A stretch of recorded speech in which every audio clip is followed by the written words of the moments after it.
Good morning, good afternoon, or good evening. It's the Audrey Wiggins Show.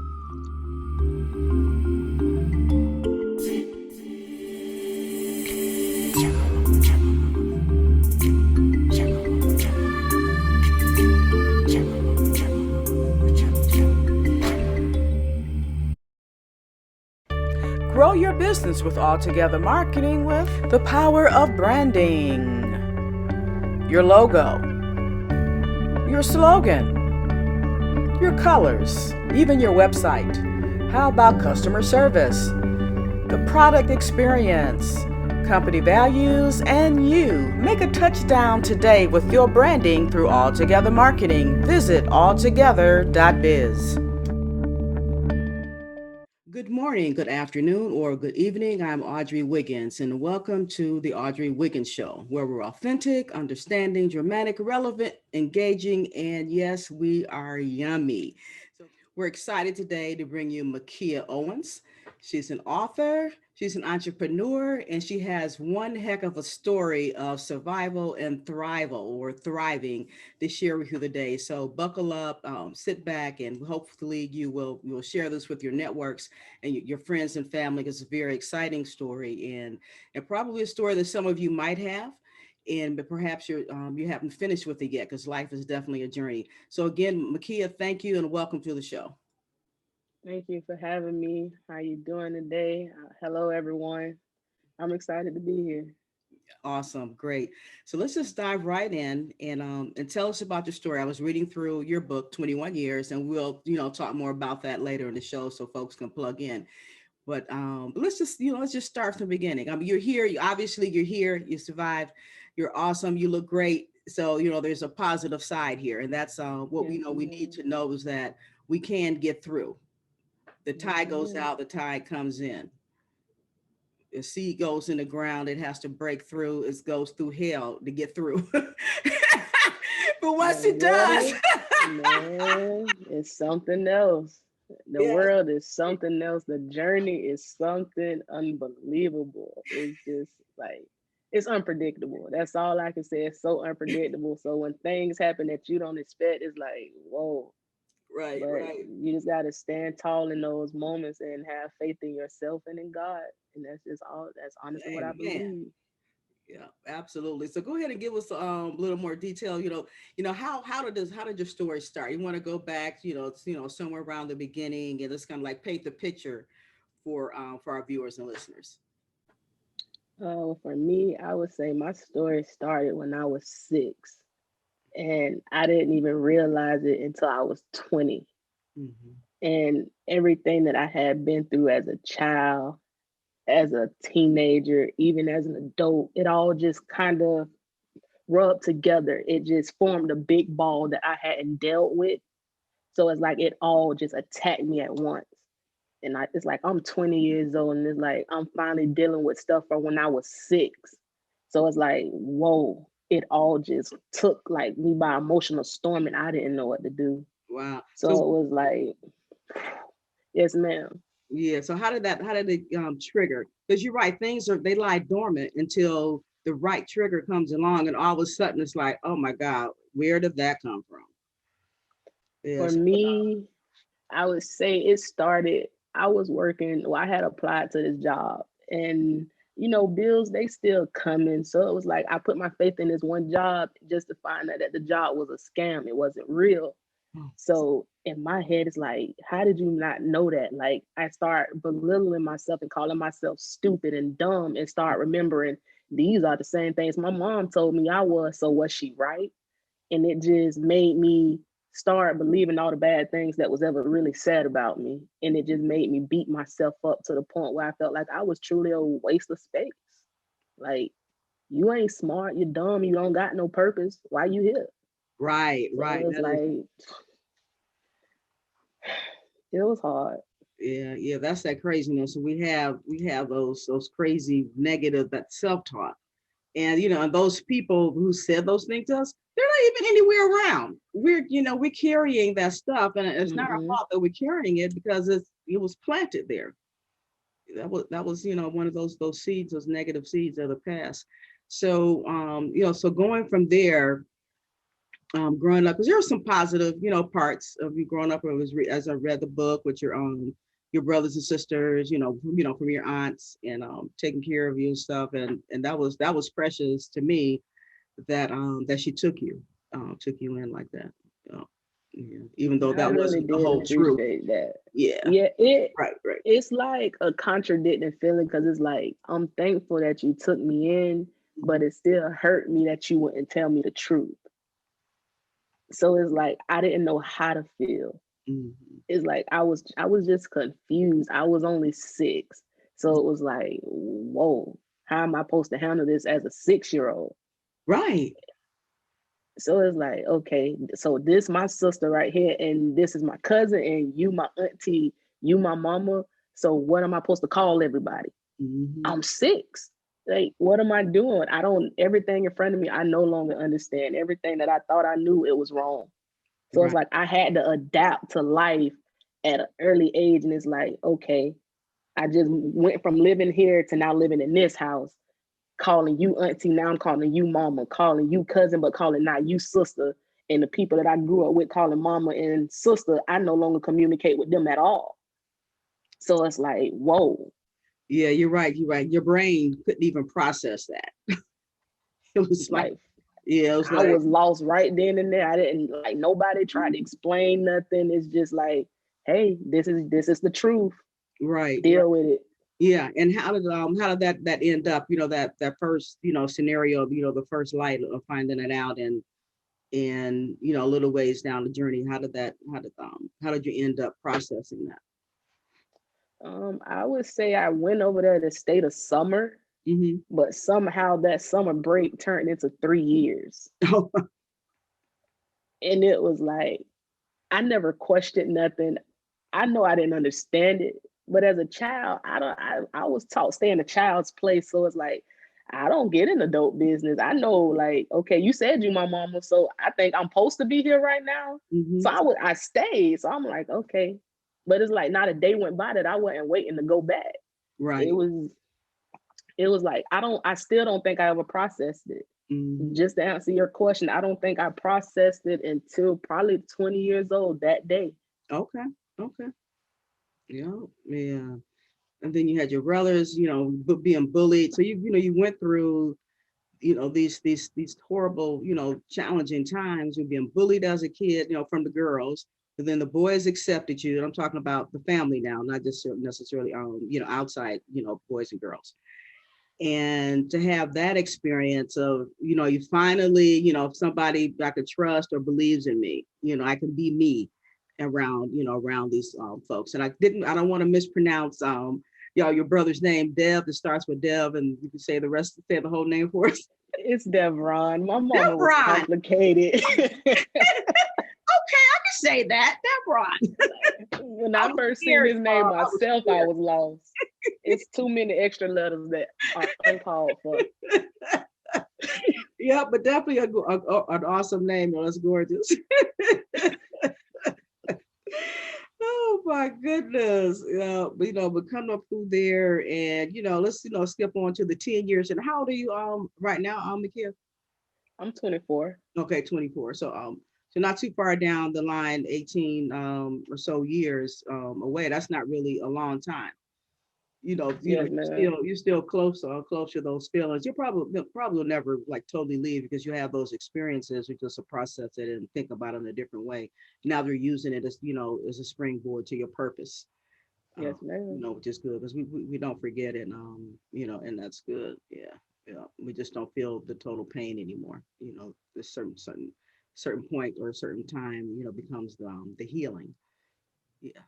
Yeah, yeah. So then let's I know I asked you about your 10 years and then skip on up to 20. Yes, ma'am. Mm. At this time in my life, I think I had just left my mom's house. My sister was gone to the military, my brother incarcerated, me Mm. and my mom, neither one of my moms, me and their relationship not good. Like it's just at this point I have a girlfriend And it was just honestly just me and her in the world. Like the sister, my actual biological sister, the one that I found out was my sister, me and her ended up getting closer. Like we ended up living in the same apartment complex. So it helped us forge a stronger bonding relationship. So I would say at that time in my life, I shut a lot of people out because I believe I was still confused and hurt. I felt like everybody was gone. I was alone. So I just decided to isolate myself. And that isolation led to the thoughts and the process of me trying to take my life. Yeah.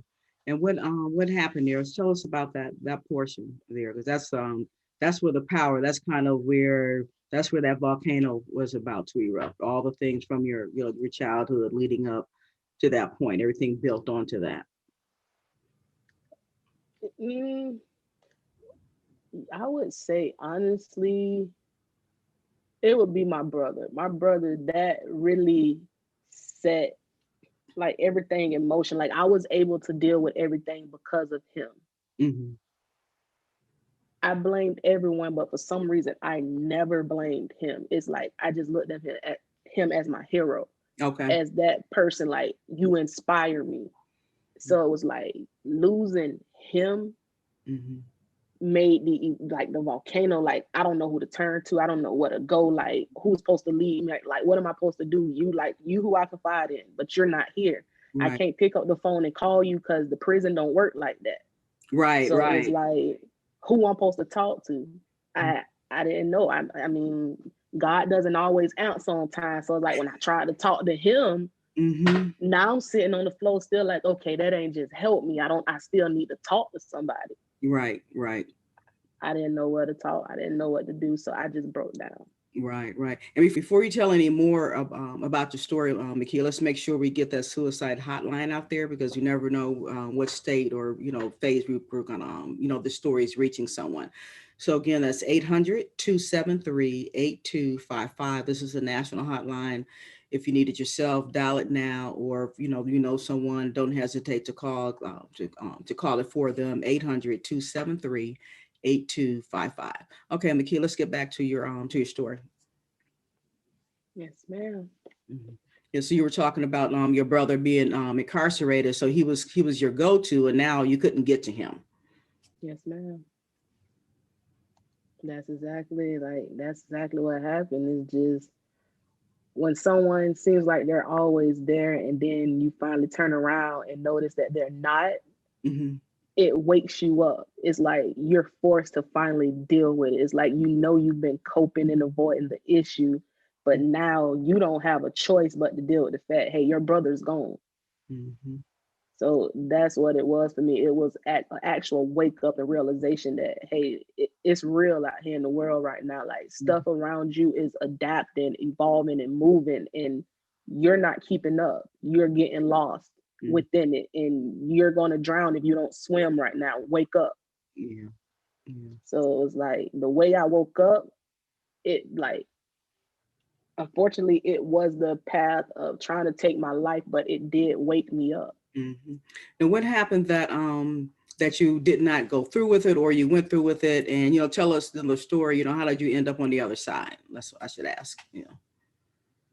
I ended up on the other side because I realized that I couldn't cause self-harm to myself. Like I went into the bathroom, I took a bottle of hydrocodone, I wrapped the plastic bag around my head, but I took it off. I grabbed a knife and I tried to cut my skin, but my skin, it wouldn't pierce, it wouldn't budge, it wouldn't bleed. That was your guy. So, oh man. Yeah, I know. And it's not really laugh the matter, but that was, I'm sorry I made you laugh. But yeah. No, it's at the point that I laugh. When I look back now, I do laugh because it's like I've accepted what happened and what was done, and I've overcame it. So that's the reason I am able to laugh about it, because now looking back, when people, like when I tell people, they be like, you sit and think, okay, you tried to cut yourself and you wouldn't bleed. You ever thought maybe don't do it because it's not the right thing to do? No, I just took a bottle of hydrocodone. I wasn't thinking. So it was like not thinking about it and talking to Yes. people about it. It's like, y'all right. Y'all right. Like he was telling me, don't do it. Yeah. That's why you couldn't bleed. That's why you couldn't kill. That's why the pills didn't work. Right. But in my head, I just say, okay, maybe I just can't kill myself. So I need somebody else to do it. Mm-hmm. So I walked out my house looking for trouble. But it's like all the trouble that I would find right when I was finna confront it, it just stopped. Wow. So it was like, I can't confront nothing that is no longer a problem. Mm-hmm. So I had to keep walking. And as I kept walking, I bumped into a church. Mm-hmm. The church ended up being locked. So I had to keep walking. And then I bumped into a nursing home. And that's why I met Kathy Murphy. Mm-hmm. She's the person who changed my life and actually made me not want to kill myself no more that day. And she honestly did that just by asking me one question. And what question was that? 5 times. Wow. Wow. Why are you here? Mm-hmm.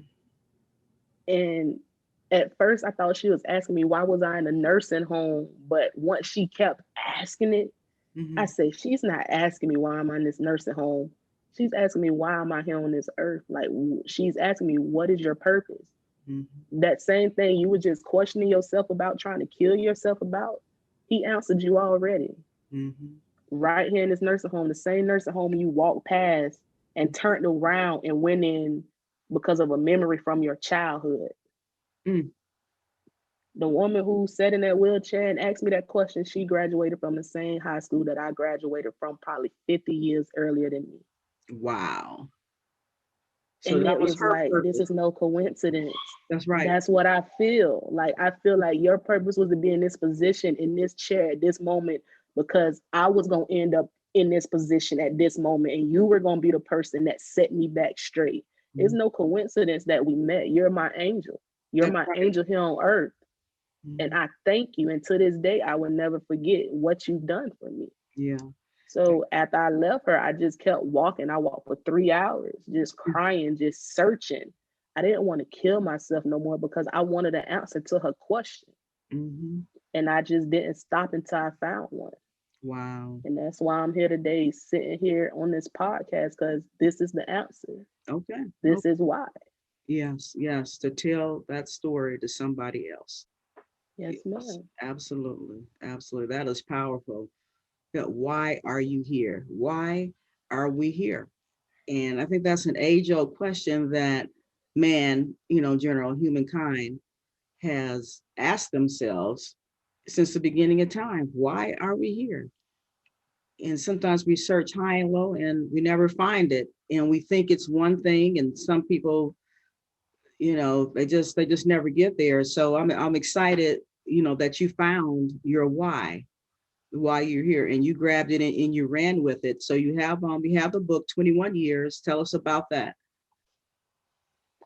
21 years came the next morning. Mm-hmm. After I tried to take my life. I knew I had all this pain and stuff inside me that I didn't understand. And the only thing I did since I was 12 is write. Mm-hmm. Like, whether it's a movie script, a book, anything, I just wanted to write it out. It helped me escape. Mm-hmm. So this time I said, you know what? I'm finally finna put my life on a piece of paper. Everything that's ever affected me in a way to make me feel bad, made me trust anything, I just wanted to put it out there and finally get it out and let the world know who Makia Owens is, because guess what? Y'all already judging me. Y'all already looking at me. So now I'm finna let y'all know exactly what y'all want to know. That's what y'all trying to figure out, right? Why I am the way I am, what's wrong with me, what's going on in her head, who is she? Mm-hmm. Now you don't have to ask me no questions. Read the book and you will know exactly everything that you need to know about me that led me to be the person that I am today. Yes, and how can we find this book? I've got it up here on the screen here. People can It's on Wattpad. The link to the book is going to be in my Instagram bio. My Instagram is TG1XMPG. You will see more podcast videos on there. I got my artists on there, and probably just a couple pictures of me. I really don't be too active on it. I feel like social media is just a mental blockade. So I just try to stay away from it as much as possible and only post when necessary. Mm-hmm. And when you post, you're posting something heavy. Yes, ma'am. It's just everything I post, I say I would post probably every 6 months. Okay. So I don't, first thing, I probably got a picture from when I dropped the tape or when I was being happy, when I did a show, and then when I placed for the show. If it's like nothing positive, I don't feel like why am I posting it? Yeah. What is the point? I don't want to put no negativity into the world. I just want to be positive. Mm-hmm. So if it's not nothing positive, I'm not posting it. Right. And we need to read your positive posts. Yes, ma'am. Yeah. We need that. We have enough negativity in our lives that, we come out, I want to see something. I want to hear something. I want to read something. It's going to be uplifting. And Yes, reading ma'am. about other people's stories or whatever positive thing that you may, discover that day that you wanted to share on your page. That's exciting. We need that type of information going forward. Yeah, going on. Yeah, Yes, for ma'am. sure. Yeah, and even you come in here, even though your story, started off at a negative note, if you will, the journey of it, has led to something positive, and that's what we have to remember, and that's what we have to glean from you, and definitely, folks, download her book. There's no charge. This is a for you, help you, no charge item, 21 years. You saw it on the screen there. So you know what it looks like when you find it. Download it, share it. And if you need help, reach out. There is always somebody there. And Makia has already given her DM for Instagram. Reach out, read her posts, and find somebody in your community that you can grab a hold to and just cling until you can't, so you can fly on your own, but by yourself. Yeah. Mickey, anything you want to add to that? Go ahead. I would say honestly, get to know more people in the world, because the people that you grew up with and that you knew before you became the person that you were meant to become, they're not always going to be there. You're going to realize that not everyone can come to the next level with you. Not everyone is honest, and not everyone deserves your energy and your heart. So go out there, explore, and find new friends that relate to the person that you are becoming, and become friends with people that's more influential and positive, because they can impact your life in a better way. So surround yourself with positivity and just honestly keep moving forward and never give up. Awesome. Yeah, that's a great note to end on. Yeah. So Makia Owens, thank you again for coming to Audrey Wiggins show and sharing your story, sharing your light and your life story. It's been an inspiration, and I hope this it proves to be an inspiration to many more. Come back again and re-listen to this again. Like I said in the beginning, share it. And Makia, we just wish you all the best. God bless you as you continue on your journey. And Yes, ma'am. of growing and developing and helping others to do the same. Really appreciate you being here. Thank you so much for having me. I hope everyone out there who is listening, just keep praying and follow your dreams and chase your dreams. Only thing you can say is that you tried and didn't quit. That's what matters. Absolutely. Amen. All right, we'll see you next time on the Audrey Wiggins Show, where we are authentic, understanding, dramatic, relevant, engaging, and yes, we are yummy. Take care, guys. To sponsor or appear on this or any of our web shows, contact studio at mwmg.tv. That's studio at mwmg.tv.